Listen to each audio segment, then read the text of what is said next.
I was entranced.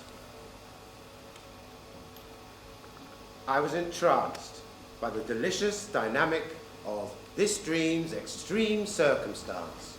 Coolly, we took a chance, advanced, and strayed off the yellow brick road. Soon, we came across two unicorns, vibesing, whining and dining with a trippy toad. Proudly posing perched on a sycamore stool, he was the master of a cavernous hall. It was fashioned totally of emerald green ice, seductive yet suspicious and shimmered in the moonlight, whilst three squilling, screaming blind mice spontaneously regained sight. They vowed out loud to write the noxious nursery rhymes designed by Esmeralda-type elders, the type of rhymes that in next to no time could darken the bright sights of infinite innocent children, upholding the myth, continuing continuously the circle in circle. There was no debate in this dream between nature and nurture, nature and nurture. Now, all this was watched see prance by the lord of the dance, boogieing it was, bogling in his kingdom, a land famed for mermaids that taught synchronized swimming to myriad Virgin Mary women. Now they, apart from prey, loved to hold seances with 9 Nyabingi rusters, whose only possessions in the whole wide world were 900 chillums, artifacts hand-carved by Diane Dodi's mythical unborn son, Prince Abdullah William, who loved to spend his nights with his cousin Quasimodo discussing the relative value of stockings and tights. Yes, my fellow Mancunians, welcome to the power of the spoken word. Say spoken word. Spoken word. Welcome to the power of the spoken word. Say spoken word. Spoken word.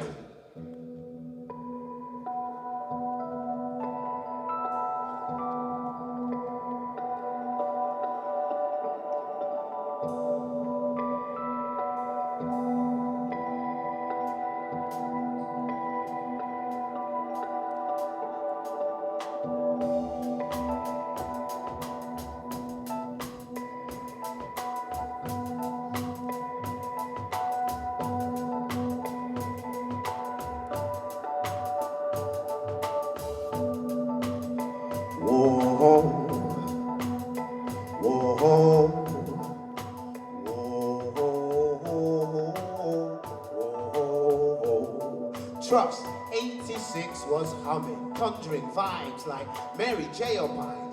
Just fine, fine, fine, fine. I was a refugee from our capital city where frozen shadow souls chokehold the wholesome. Gifted rebirth here in the Mancuniverse and swiftly immersed in rave's nebulae nursery as seeds, agent of adversity. I met tumbling and formed the jam MCs. We carved our funky grooves into the underground's bejeweled canopy from Hume's kitchen to the gallery. Spike Island to conspiracy, bird services to Los Angeles, dined on window panes, Guinness punch, collie button, oh yes, floods of those doves, skip, skip, skipping through the fields of the summer of love. Was on your shoulder writing rebel rhymes, rebel rhymes, rebel rhymes. Was in the water, anchors in the sky, we fly so high. Was on your shoulder writing rebel rhymes, rebel rhymes, rebel rhymes. Wings in the water, anchors in the sky, we keep the truth alive. Whoa, whoa, whoa, whoa.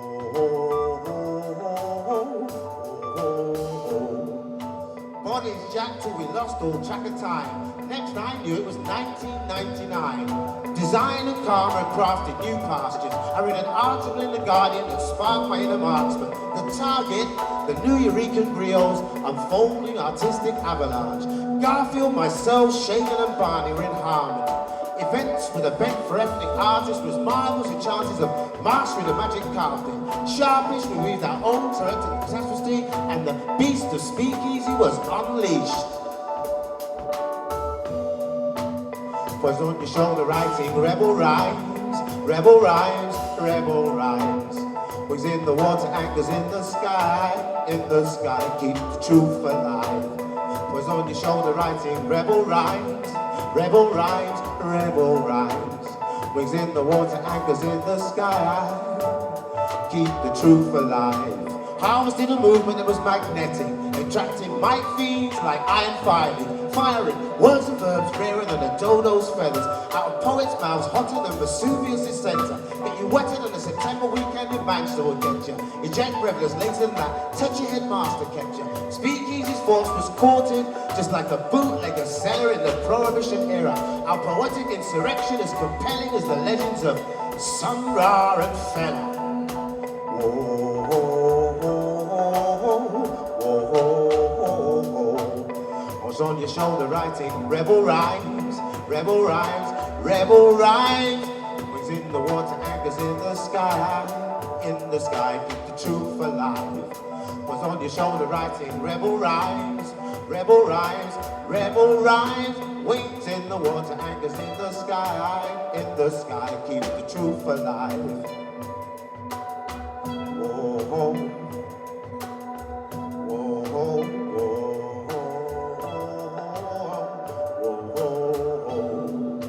Rebel, rebel, rebel, keep the truth alive, truth alive, truth alive. Wings in the water, anchors in the sky.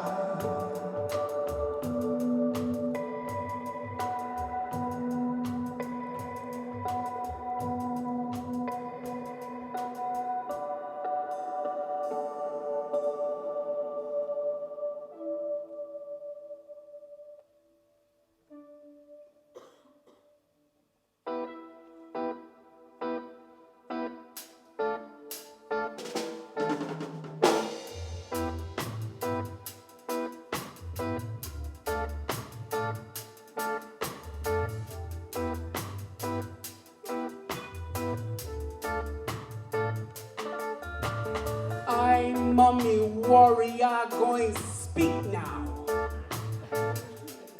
Going open her scroll and her book now. 'Cause she be queen of this thing they call speakeasy. She be queen, she be oracle. Yeah. I will sing songs of revolution, of resistance, like a slave rebellion. I am Sam Sharp, a nanny whose backside bullets bounced off of. Yeah, I am Claude McKay. I am the nanny. Yeah. Lock, Louise Dacacodia, mother be my mother, father be my father, brother man and your article sistering. Life for me ain't being no crystal stair, no easy ride. My voice echoes the drum. It's rhythmical and it's telling of mothers who aborted babies, of fathers who chose to drown at sea. While ubiquitous bleeding bodies died in fields of work. Stories brought to you, to this place, our church, world play and power. Bringing like-minded people together, like-minded tribes, men and women. Come, come, I say, all who speak easy. And as you stand on my shoulders, you leave marks. I gave instructions, engravings, books in verse, on papyrus, hieroglyph, on sacred scrolls. My word is not new. It is a different prophecy. By the time I joined the great oracles at the altar of words, I'd already buried brothers and sisters taken by the bottle and the gun. I shed tears for them and got ready to shed more for Trayvon, for Sandra. I was filled with broken beats, only I realized I had to fight back while standing against hurricanes named greed, named jealousy, named spite, and one more. I am a warrior, wielding a blade of words with just enough bomber class funding to survive and not to fail. I taught you to follow in the paths of your father, your mother, you young kings and queens. You learned to walk like us at first, then the walk was yours. Your throng, your song, a spoken word, sung at this place we gather in. You can hear the natural mystics, the griots, overcome, showdown demons at the green room. It was there we mastered the seasoning, so we could teach all nations' children. Knowledge without water is like wisdom in sand. So I will take no captives with my spoken word. To the blues I sang, to broken beats I danced, filled with rum and Jack Daniels, yeah, jazz and reggae. We found love there too, and we lost it. We used our words like a balm for healing. So I stand in the word. You, my children, ready your voice, so you can have an identity, so you can find your inner voice, so you can speak easy. Yeah, DK Majay, Peter Kalu, Shamshad, Shagan, Chris Jam. Oh yeah, oh, you speak easy.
I keep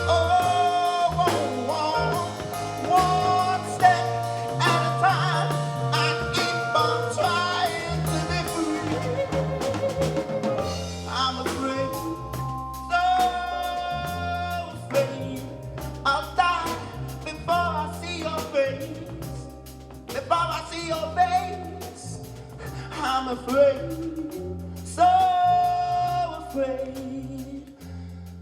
I'll die before I see your face.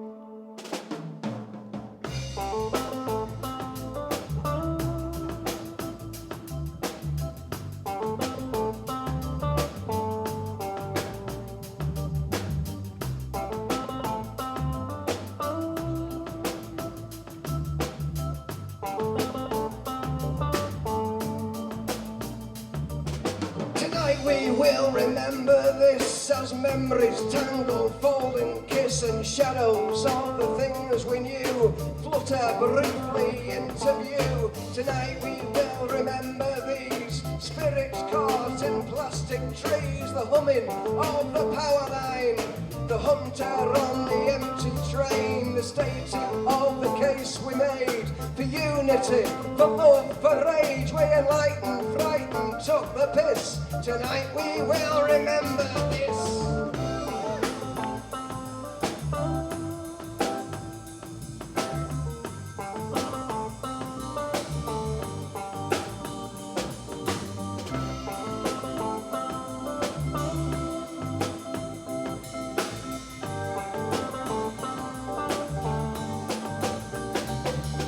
Tonight I will remember him, the smart-ass doorman, slack-ass swim. This is a black night, you do know that. Fuck off, you porky, racist throwback. You can't see transcendent grace, the faith that glows inside this space, the holy fire in every face, of joy and music, love and soul, and smart-ass doorman on the dole.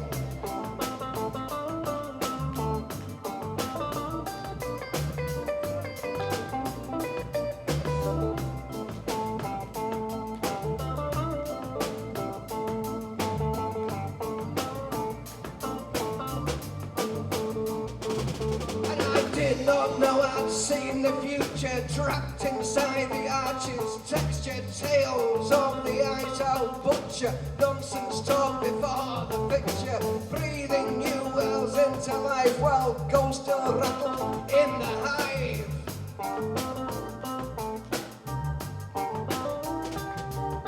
The heroes of our now and then, stronger women, quieter men, charge your classes once again. Tonight we will remember them.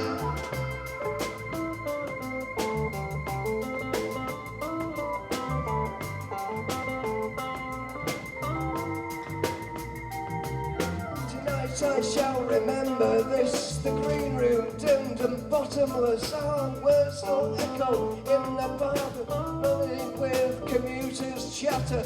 Up above the railway clatters, frozen in a wave of party. Fuck that, man, we're only starting.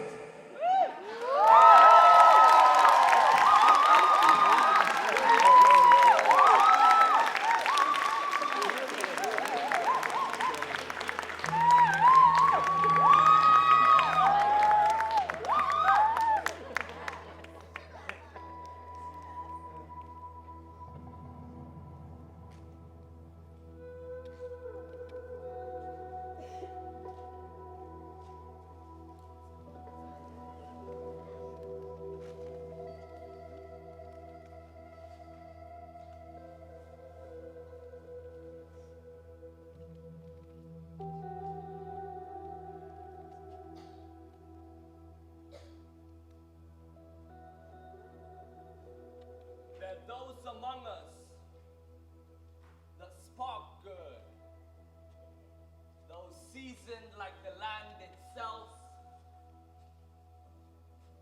those ready to ripe, the avant-garde, having arrived at a precise pace, they walk their own alone, with 1,000 hours of friction, laboring over skills, elbow deep in kindling, soaked in kerosene, willing themselves to breathe fire. We all mistake them for stars when they blow up. Their scorched guts go viral, reborn again and again in 1,000 more fertile minds and more dragons, phoenix from the ashes. More well-done tongues are licked clean off of gold record platters. More nibbles? Anyone? Take a propaganda. Take a look. Take the news. Make the news. More flatulence. More flaming earworms writing catchy tunes. One falsetto bomb to keep company on lonely night. One gas track to power a castle in the air. Yeah, when is it ever enough? All of us with 2 ears too much, a hoarder's specialist eyes, and a hunger for nothing in particular. Hibernating until the next hit, on standby, waiting for a star, perplexed off its peg in the sky, stunned, streaking, blink of an eye falling, overwhelmed after realizing for the first time its own celestial brilliance.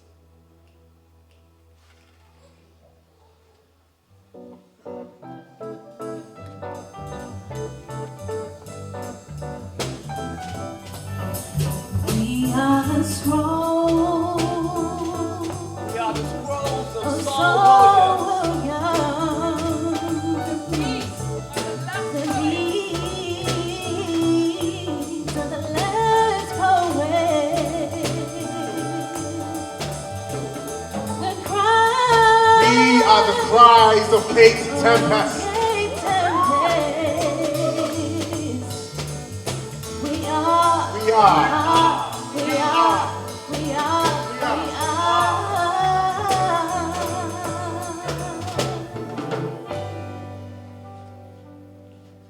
It didn't start with the gentle opening of the third eye. It didn't start with the fourth wind whistling through a wind chime. It started when I was about 9, in an average-sized classroom, looking to my right to see Zephaniah, Agard, and Nichols, people that looked like me and spoke like my parents, bending the English language to its whim. It started with learning about people like Anne Frank and Martin Luther King, learning that words can grow like sunflower seeds or fold themselves into origami birds and take flight. It started with having the audacity to try and seeing my first poem on display, gold framed in a school corridor, being asked to share those words the next day at school assembly.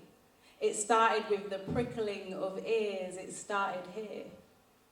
It continued with teenage scribblings in the back of exercise books, hoping that one of my teachers would look. It continued with Miss Narayanan and Miss Ibeg Boona coaxing me to write more. It continued with commissions and publishings and readings. It continued with knowing that some days my words would look like shit. It continued with keeping a book beside the bed for nocturnal inspiration, because all thoughts float down onto the existential window ledge when no one is looking, like the quantum waves of electrons. It continued with knowing that it shouldn't be right, it should just be true. It continued with a tattoo, a carnal covenant between the me then and the me that I can only squint at through a lens of presumption. It continues like this, with me making a song of myself and someone far off in the distance, clicking.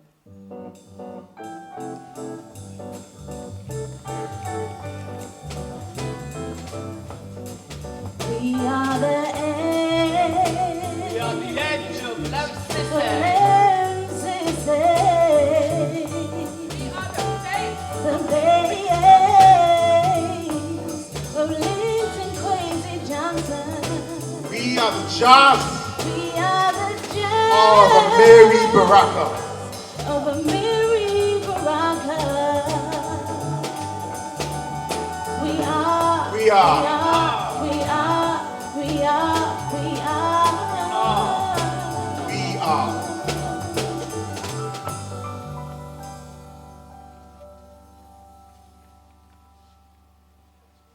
This poet did not write himself. Did not find himself an unwanted syllable of a child on a Mancunian housing estate. His stock is ancient, maroon and great. His mother didn't shop at Unicorn. Father wasn't a uniform rapper. And this poem doesn't matter because the poet's face is not one to which the masses gather, but he is the greatest narrative his ancestors ever wrote. The greatest narrative these griots ever spoke. This poet was cut from the writer's womb at 16. He was a premature 16-bar bundle of barbed wire. Inner voice young, did not possess the lungs to sing that song of identity. His verse was lacking in truth. Too slack to ever get that gun finger salute, just weak embers knocking on the door of the booth. This poet did not write himself. Did not prescribe himself a pen and pad like homemade medicine. Did not teach himself that you should write about anything or everything that stopped you from sleeping at night. A shade to the great Mr. Paul Gilday, that Loki of literature who told him, you and you and you can be the architect of your own life. He soon learned that it is his duty to tell the truth and make it beautiful. This poet's origin is in you and Mary Baraka. This poet is not on your curriculum yet. He is too alive, too black, and too metaphors too short to be thought of as anything other than urban. This poet has got away with murder. Wielded a pen between his fists like Merlin did Excalibur and massacred his own dragon-sized demons before arenas of witnesses. To a soundtrack of polite applause and sometimes finger clicks, this poet is glad you're listening. He needs you to know that he did not write himself. That he is grateful that these griots of old vacated their village fires for long enough to train him in the craft of speaking easy. This poet did not write himself. And here, and now he finds himself. Pen poised to scribe the next tribe of giants. May he write from an honest heart and with steady fingers.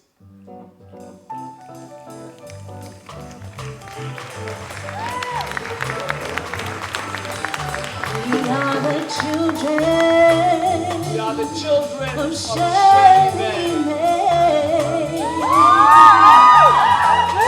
The presence of DKOMJ.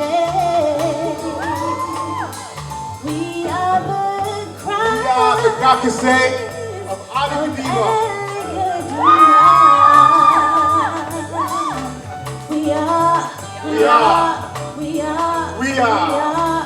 We are.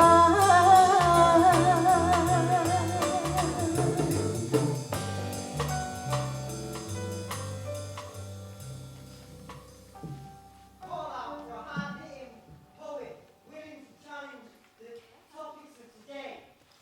Deadline, midnight. Mission. Politics. Democracy. Syria, Sexism. Corbyn, War. Third eye. Donald Trump. Hillary, Black Lives Matter. Climate change. All lives matter. Hamilton. War, poverty, Drones. The 1%. The Old Boys Network. Oil. Conservative, Syria. The past. the present, Palestine, Illuminati. Black Lives Matter. racism, discrimination, inequality. I said Black Lives Matter. I said Black Lives Matter. And patriarchy is a bastard. Why is my curriculum white? My life is a car crash on Facebook Live. This country is a carcass of its former self. I'm vegetarian, vegan, no, environmentalist, yoga practicing eco-evangelist. I own a hybrid. shun the pamphlets of the pious, I call out the bias of the media. But sometimes pimp the stories of the downtrodden and forgotten for a cash prize. I like to drink excessively and say mildly inappropriate shit in public. Fuck! Cunt! I like to stun for the hell of it. I'm rebellious. Like to use inaccessible words like nugatory for the hell of it. I'm depressed by the oppression of others, but sometimes these truths spur me liberated. And now I'm sitting here debating whether the purpose of slam is to make you feel or laugh or clap, you know, like we used to pre-Brexit. Or stir those scorecards to scores of allies. I lied. I write villanelles about how much I hate religion, but I can't identify the hypocrisy of my own indifference. I'm in crisis. Dishonored these poetry gods with a shoddy free write about ISIL, because Nina Simone told me that artists should reflect the times, but I did it first and my shit went viral. We rush these griots of old into nursing homes. And in their absence, I'm finding this hard to deal with. Because in the past, the broken masses, they used to go to church for healing. Now they're at our poetry readings, looking towards poets for an exegesis on the greater meaning. We have attention spans as stable as candlelight in a storm, and a vendetta against intellectualism. So, naturally we hate poetry, unless it comes on a meme or it's contorted to fit over a trap beat, packaged in simplicity and promoted by Vice. There are still taboos you can't talk about, except now there are ones you have to. In fact, you're not a real poet unless you do, because now poets are sensationalists, just like politicians, just like journalists, just like a juror. A poet should empathize. A poet should listen way more than they write. But now, our poets are deaf, and their words no longer deadly. They are soft and tame, and too scared to be disagreed with.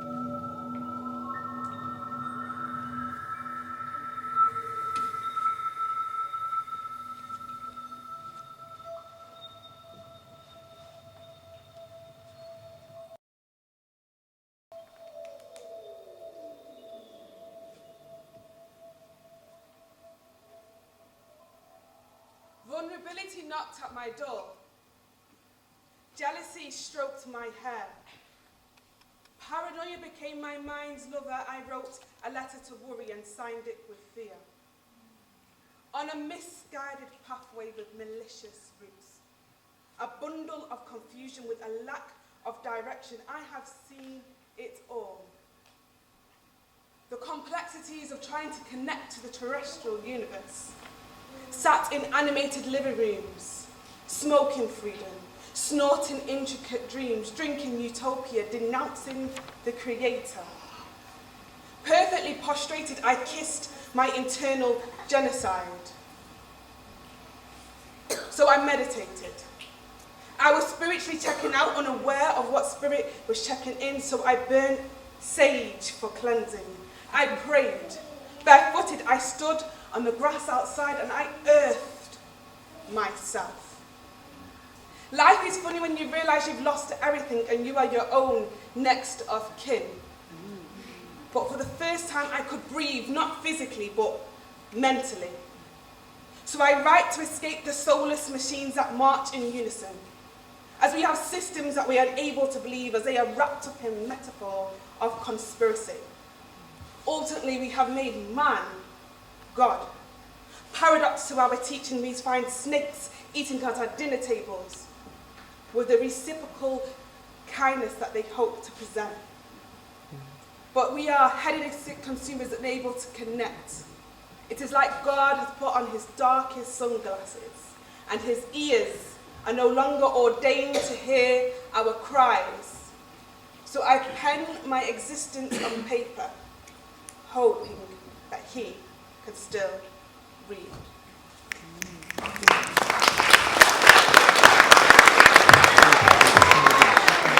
The Revolution poets raised their fists so much they punched holes in the sky. And the punks, they pushed until the amps bust, leaving only an electric fuzz, not far short of silence in their wake. She asked me to embalm her name with the pages of slam-winning poems. Asked to toast the nexus of her memory with hibiscus tea and the clicking of fingers. I knew her before we spoke of time in eons. An elegy to the time as finger clicks turn into lights. An elegy to the beat on which vowels were splayed like paint drops, Pollock and hip-hop, before the gold chains, before the information age. An elegy to poetry that passed from palm to pocket in candlelit gatherings. And the page never did take again, not truly. Now words have returned to the mouth. They are danced by rappers watched on phone screens. But poems were like nosebleeds, involuntary and visceral. They would leave stains. They weren't comfortable. And her house, it was rehab and vinegar. And all of us were bleeding, each of us. Weeping words and scenic eyes and tongues testifying of puncturing justice like Jesus sighed. She bade us to come inside, told us we could stay for a while. An elegy to the time when, an elegy to the time when poetry was pure, looking for no endorsements.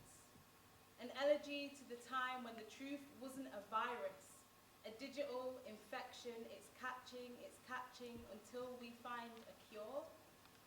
An elegy for times when poetry was handed out like pillows to the poor. A metaphor was a jazzanova platform for the curious and the bored and the misunderstood. Like a party in Lisbon in a back alley where no one's watching, my subterranean hankering is nothing but nostalgia in this new world. As I sit at poetry slams, and as the finger clicks come to a rest, I question whether death sounded similar. Were these the trumpets welcoming us to the November in the life of poetry?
brothels are open.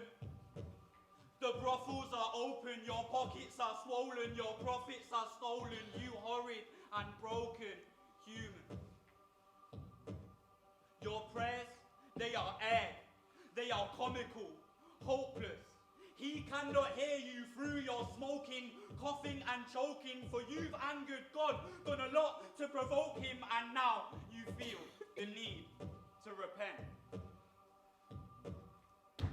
Oh, you clusterfuck, suck your bus, Eve in the flesh. You're so easily led. All the evenings you spent with those dreams in your head about what? About shit that you couldn't win. Or how your riches were running thin.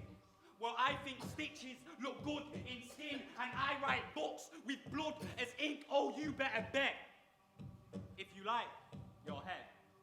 Because for the past month or 4, I've had my revolver drawn at anyone who comes out of the revolving doors of office blocks. You're popping pills, I'm popping shots. My revolution will not contain coffee shops. You better run, hide, block, and dodge when I leave Earth forgotten, washed. Fuck you, I am Genesis 7. And I'm out, burning flags, screaming, ready your weapon. Cheat to be first or be ever in second. My melancholy melody is beautiful. You see, here you will find no justice. Here you will find no reason. You will not die for what you believe in. You'll just simply be killed because you believe it. Does that make you feel horribly close to God?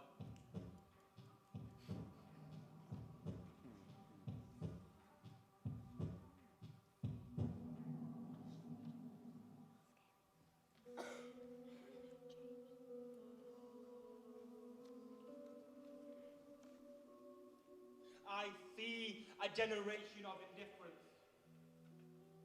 Resurrected witch doctors and Holocaust. I see a mass exodus of Muslims.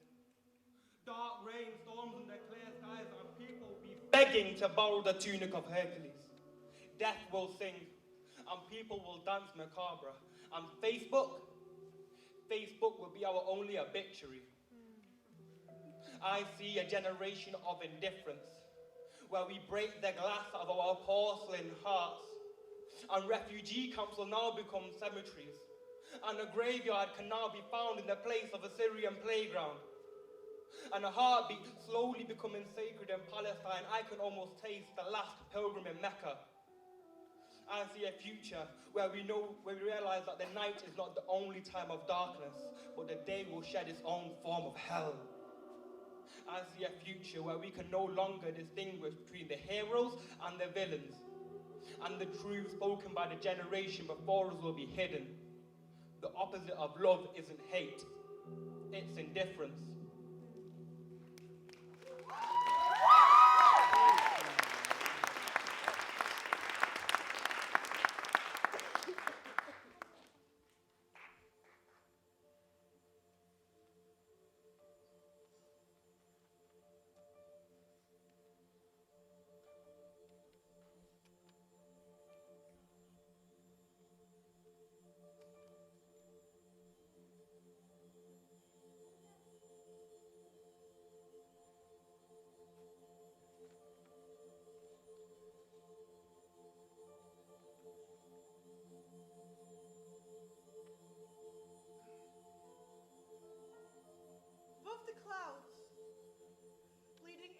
onto sheets, through trees in thin sheets, standing on the shoulders of gods and goddesses. From Hathor to Sekhmet, we paint ourselves as giants.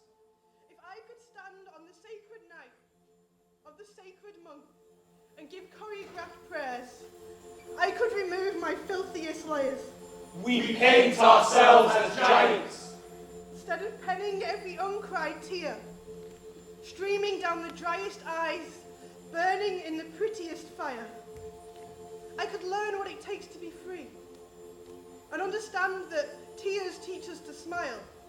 We paint ourselves as giants as we eat the scraps that fall from their shoulders and pat ourselves on the back for the feast. Standing on the shoulders of giants,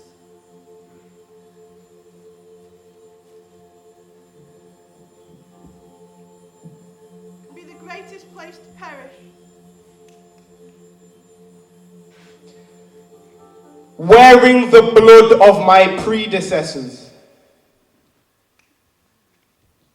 Black lineages bleed forever. They speak of heaven pushing a blue Ford. They speak of heaven looking a new Porsche, smoke a Newport with the sensei. A moonwalk the USA frauded. I was born in a med bay, deadpan, talk like a dead weight. Jesus, they thought he was dead. Wait. Rolling Stones on Easter Island and come back the next day to stub a cigar on the shoulders of giants. Plugged hole, punctured neck, fire coming out of the monkey's head. I can see the lip of heaven, the robe of Paul that know it all, the damn 67, the roaring 20s, the Roman walls, the Georgian Lennies, the Great Depression, the bayonets in chests of Indians, the flecks of Indica. The shape that my name in Hebrew took. But I wasn't allowed on the shoulders of giants because I'd seen too much.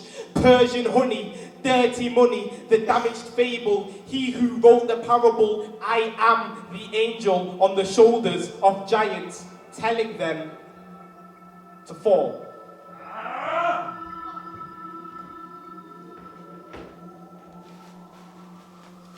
Man stands tall, stands proud.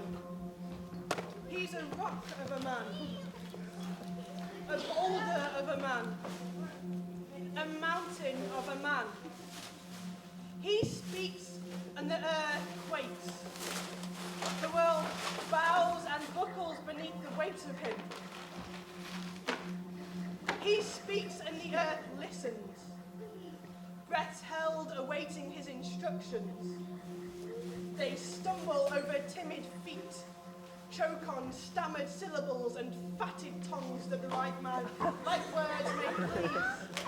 This man, this rock of a man, this boulder of a man, this Kilimanjaro of a man, who's above and beyond all, who would punish any that dare think otherwise. The world obeys this man, this rock of a man, this boulder of a man, this Everest of a man, is still just a man. And as all men must, he will return to that cold, dark earth, lie empty and alone. His rich clothes will not warm him. His silken coffin will offer no comfort. And he will fade from the memory of man and return to the rock and the boulder and the mountain and be nothing but the earth beneath men's feet.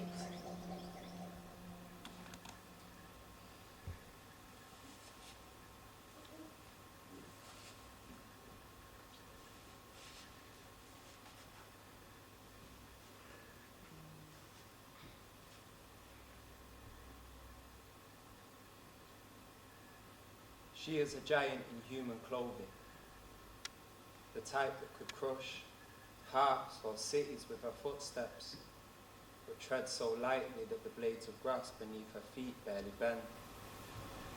And so I didn't comprehend the nature of her greatness until I'd felt the nature of her loving and lay next to her in contrast. She is a tower in the distance, a matter of perspective. I blame the distance for my failing to notice sooner. I am twice as tall, but I feel myself stand under her. And in those moments, she is like an oak tree in any sudden downpour, standing under. Humbled by her understanding, she is a butterfly landing on your hands, stunning you into stillness.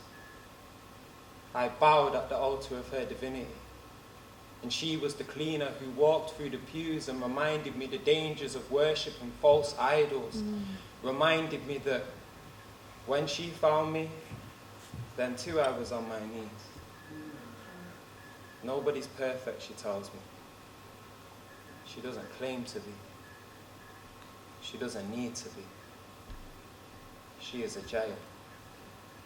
And from her shoulders, I could see myself again.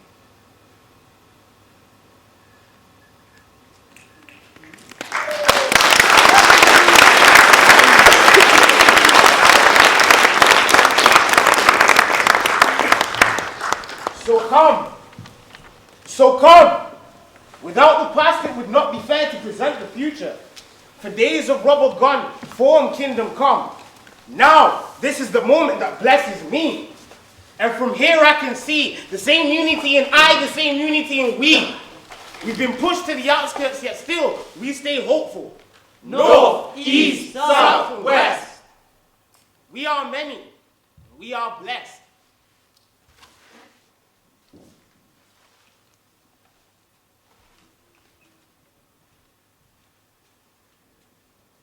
I want art to be truth with no mask.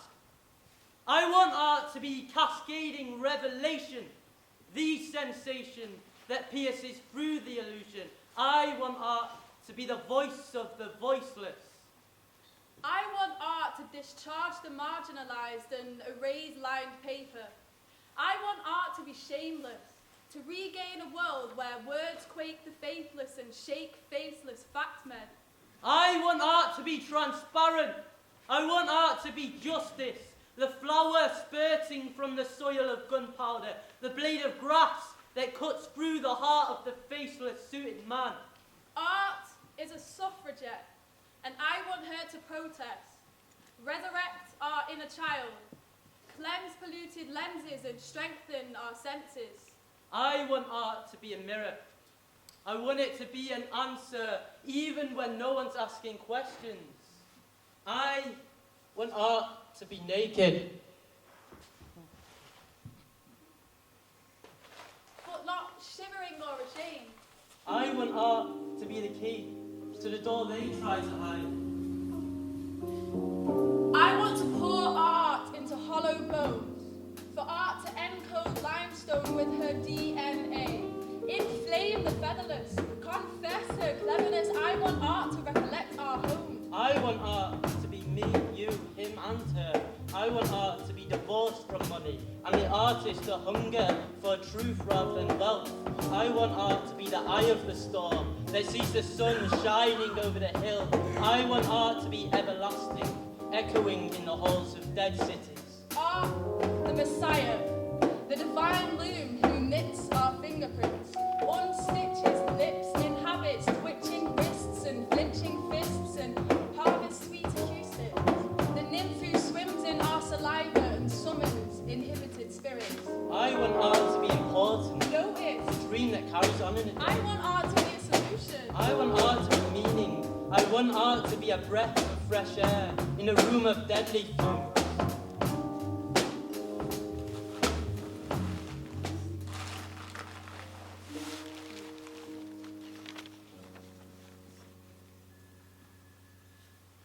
His hair was a sleeve caught in a bramble patch, and his eyebrows were worn caterpillars. His eyes were a well-loved pair of jeans, soft with age, and his nostrils were cooling towers. His mouth was an emergency exit, and his smile were candles in a blackout. His tongue was a referee. His singing was a cliche, and his laughter was a cold sore. His neck was a thumb, and his shits were a 2-hour-long film. His shoulders were a launch pad, and his elbows were afterthoughts, and his wrists were forgotten. His fingers were steeples, his palms were the pews, and his shadow was Vanta Black. His heart was the first look shared between Adam and Eve, and his belly button was a sinkhole. His blood was a novel, his jokes were his dad's, his sneezes were air raid sirens, and his chins were a collective. Her bones are Palo Santo wood. Her blood was melted amber resin, and her skin was formed from acorns. Her hair was a golden ratio, and her pupils were dark matter, and her irises were pixie rings, and each vessel bore witness by the goodness of fruit. Her tears were telescope lenses, her ears were toadstool umbrellas. Her last St. Bridget's Day smile a daisy chain, voice box a beehive, tongue a honeycomb, and her words were the sacred liquid. Her footprints liberated groundwater on Mars. And her arms was Noah's Ark, and her heart was the rose quartz cave I took refuge in during South Apocalypse. Yeah. They gave me a voice, and I intend to use it, not abuse it, cruise the truth with it, bless it, kiss it, fondle it, bow to it, use it. They gave me a voice and I intend to use it through bellowed echoes and shivering elbows. The voice elevates me, gives me identity like knowledge makes the enslaved free. They gave me a voice and the voice gave me truth. The truth inhabits me, flows through me, possesses me. I possess it. I used to read with a hollowed whisper someone else's words, submitting to the hissing of the snake's head, drowning in unfulfilled potential like the wingless birds. Now my voice is my own, as is my mind. With mine I intend to free others and give them voices. We painted ourselves as giants. Studies never struck me as somewhere to head. From there an education is within reach, but I'm busy trying to find a career on a pile of pioneers, used as pyres for bigger bodies with lives worth more than boasting about. Departure worth more than salt-coated melancholy. What is a great flood to a giant's tear? And what is the word of God in a giant's ear? I always thought it was a poet's conscience for inspiration, and the only reason he lets us die in fear is to kill time before hearing what they wrote. Not a note or syllable out of place for any audience. They turned the scriptures to compositions of music and poetry before submerging themselves in mythology. Now anyone's guess at their anthropology is copyright. Colour the different ears in demonism for putting a finger on the dynasty's table. Take a sample of man's plans and land in a lawsuit. The last to call who the real creator is found himself muffled in a duffel bag before the thought ever touched the air. Tug a breath and don't boast as much. Purpose thrown across the floor and broken like a toy motor truck. Now I'm climbing to the shoulder on a line of rope and guts I hooked a tape measure to his toe. So now only my guess is right. I am the first one short of every layer of their decisions and how great the distance is from their first steps to their last anthologies. And I would tell you, but none of it matters. Just as long as you and I are dead before the giant's head falls.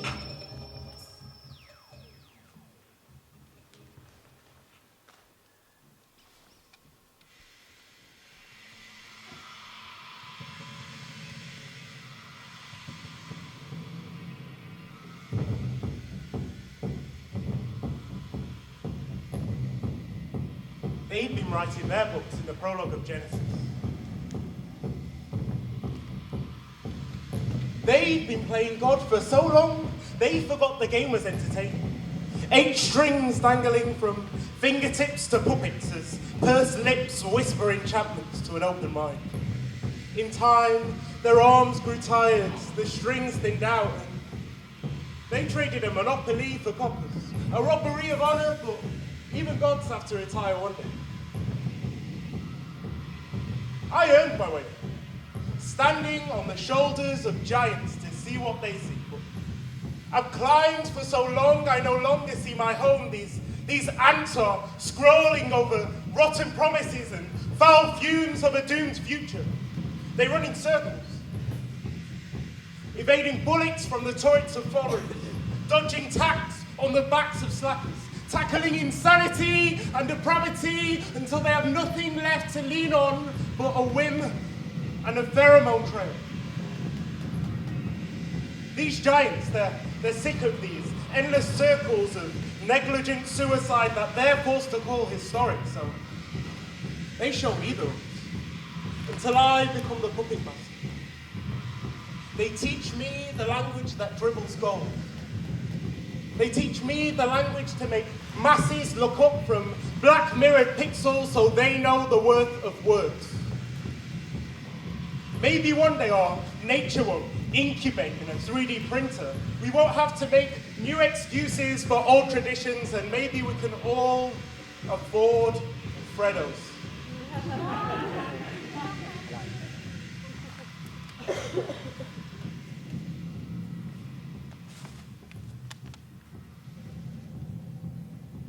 I hope they teach me the language to save a generation before it's too late.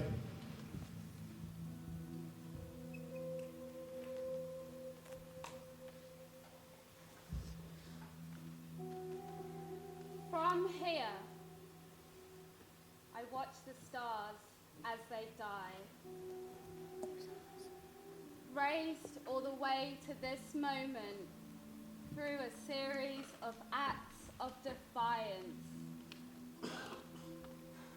From here, I see nothing between the ground that you call earth and the distance you feel in everything else. There's only space. And some of it scales so high you could think it touches the tip of the end of the planet. Where does she end? And where do I begin? I begged her to raise me beyond piercing eyes and polluted skies, to at least imagine growing out of habits grew into not just in childhood. She raised me to see the entity that I had yet to be. And if I am to die on the shoulders of earth, leave me a remnant, because awakening did not take place when I was born. It was not until now that my eyes opened to see that internalized hatreds conjure a myriad of obsessions that eat you up and spit out the bone. They say that it's impossible, but I fear the addiction to living life at the smallest scale. Rejecting the amount of space created for me to occupy. From here, I see the treasure of silence.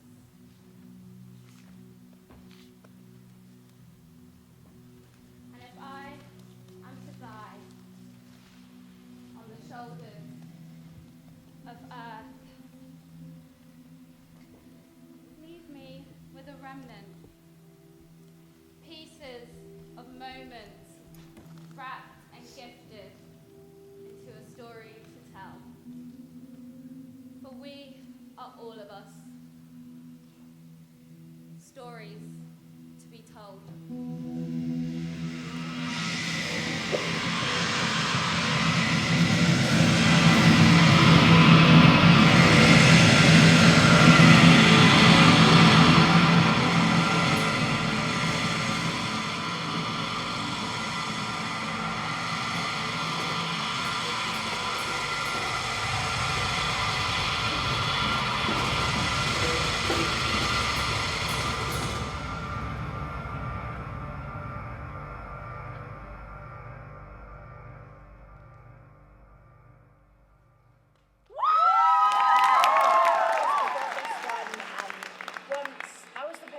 Someone fell in love with because my accent was just enough proud Scouse and just enough Southern Lancashire to make my poetry precise enough for her science. And now my vowels roll like marbles across the pennines of my tongue and teeth lips. We loved like Humphrey Davy laughed when he was high on gas, which is to say, plentifully and sometimes without reason. Our love letters were part stanza and part test tube, and we traversed the universe each night and met together in the sublime, danced like it was a time before poetry and philosophy and science were separate things.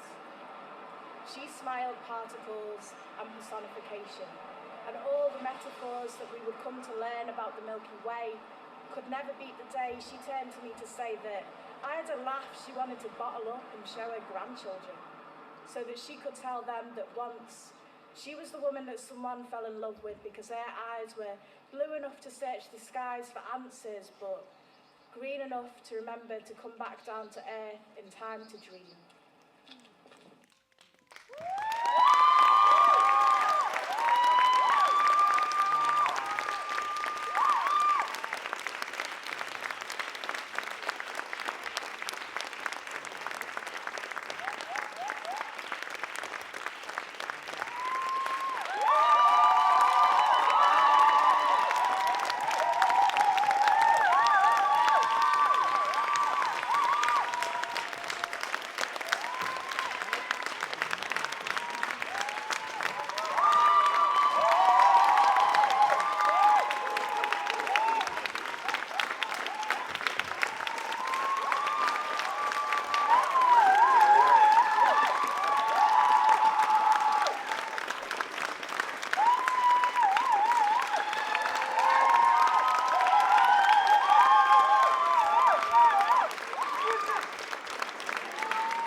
Miss Rachel, she scared me, you see. She be the director.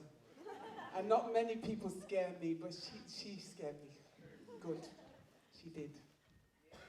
So this is the director, Rachel Brogan.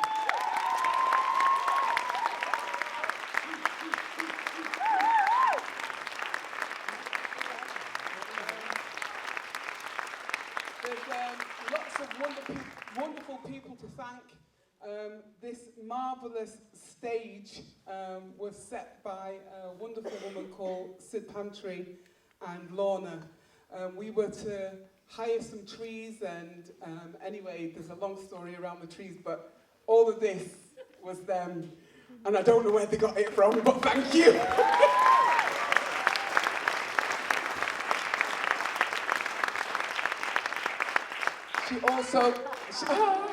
She also came up with these wonderful costumes and this wonderful idea to put the old speakeasy members in these wonderful robes. I'm going to go home and sport this, like, you know.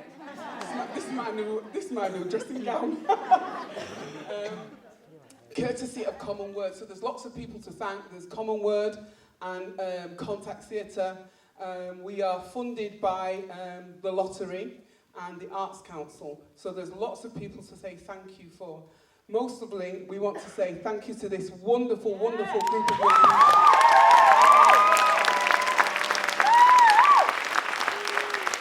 Often I get asked, do they write this stuff themselves? Well, I ain't got no time to write it.